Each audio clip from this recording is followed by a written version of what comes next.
Howdy folks. In this installment of the Hacking Ultra Mindset series, we're going to examine the idea that words exist for meaning. The way that I want to demonstrate this idea is by first reading a poem that I heard from Ram Dass, and I'll probably say it slightly different than he did, but I hope to capture the meaning. And next, I want to say the same thing in 4 different ways. The fish trap exists for the fish. Once you have the fish, you can forget the fish trap. The snare exists for the rabbit. Once you have the rabbit, you can forget about the snare. Words exist for meaning. Once you have the meaning, you can forget the words. Now I will say the same thing in 4 ways. I would say 4 languages. I will be speaking English the entire time, and we could read each statement in their original tongues, but that would miss the point that language is more than alphabet and grammar. Language is to convey ideas. I believe that a number of the divisions within our society today can be attributed to our lack of understanding of this idea. A Stoic philosopher might say, amor fati, love your fate. Your fate will come to you. You can either love it or hate it. This is a choice. If you decide some of my fate is good, some of my fate is bad, this is all just a resistance to accepting your fate. The Stoics found that by embracing your fate and loving what comes to you when things are hard and difficult, you can be assured that you're preparing yourself for something great. The greater the hardship, the greater the greatness you can expect to achieve if only you persist. This is something that's taken on faith and demonstrated by many, that if you put purpose over pleasure, if you search for and serve meaning in your life, then you will find purpose in this otherwise purposeless life. Camus' absurdity. Albert Camus' statement that carries the most controversy is that the only meaningful philosophical question is whether or not to kill yourself. This statement instills fear in virtually everyone. But if you listen to Camus' answer, it is not suicide. Camus' way of saying amor fati is to say the fullest expression of life is to see and recognize and experience the absurdity and embrace it anyway. To Camus, it is the ultimate rebellion against the gods to have them place us in this absurd existence where we have a deep driving desire, a passion to live while we all know we're going to die. And in the scale of human history, and even more so the scale of time, we are insignificant. And Camus says, if we really want to stick it to the gods, we embrace this absurdity and we embrace life anyway. We choose life. But if we do this, we are choosing life. Life is not thrust upon us. What our life is, how we experience it, and what we believe about it is 100% our responsibility and our choice. Like the Stoics, it's our choice that matters. Life will be life either way. Karma. We talk about good karma and bad karma, but good and bad are just opinions. Karma simply means doing. Your karma is your doing.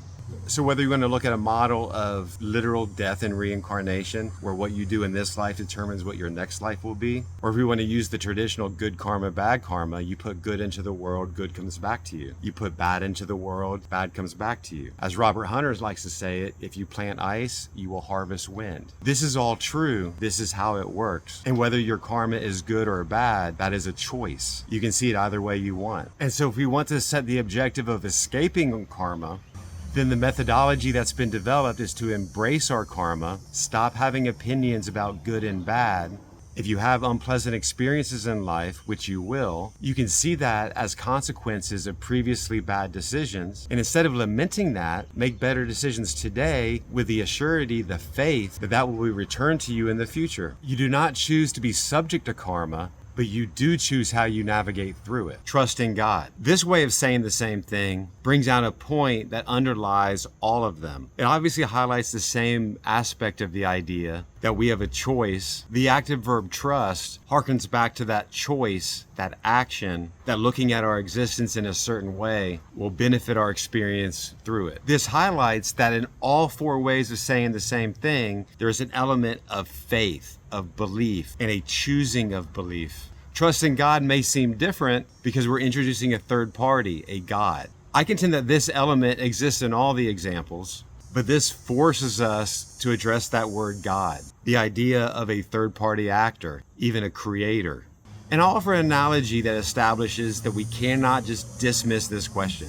If you and I are walking through the woods and we look down and see a screwdriver, If I were to say to you, hey, I bet that screwdriver just grew there, then I think that screwdriver might be the product of a screwdriver tree. It's a type of fruit or something. It probably just fell out of a tree. And no, we're not doing drugs. However you said it to me, I think what you would try to explain to me is that no, we can tell by looking at it that someone designed it, someone manufactured it, someone sold it, someone bought it, someone dropped it in the woods. It is literally impossible for us to look at that screwdriver and just see it as anything other than something that was designed and created. I'm not going to go into the Quran or the Bible or the Torah or the Vedas for that matter. But in the Quran, God says, if you want proof of me, just look around. Look inward and look outward.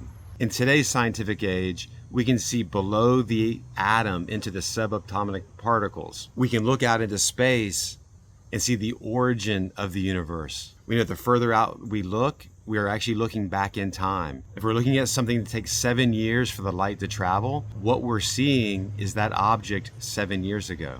And throughout this physical scale, from subatomic particle to observing the universe, the intricacies of life and non-life, the idea that we seem to be discovering that energy and matter are the exact same thing, just moving at different speeds. Based on all of my experience in this lifetime, I find no way to conceive that this was not created.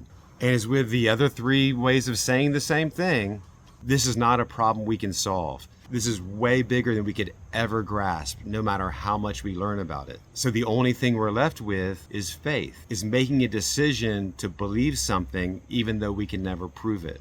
And I remind you, trust is an active verb and you are the subject. Remember, words exist for meaning. Once you have the meaning, you can forget the words. See you guys next time.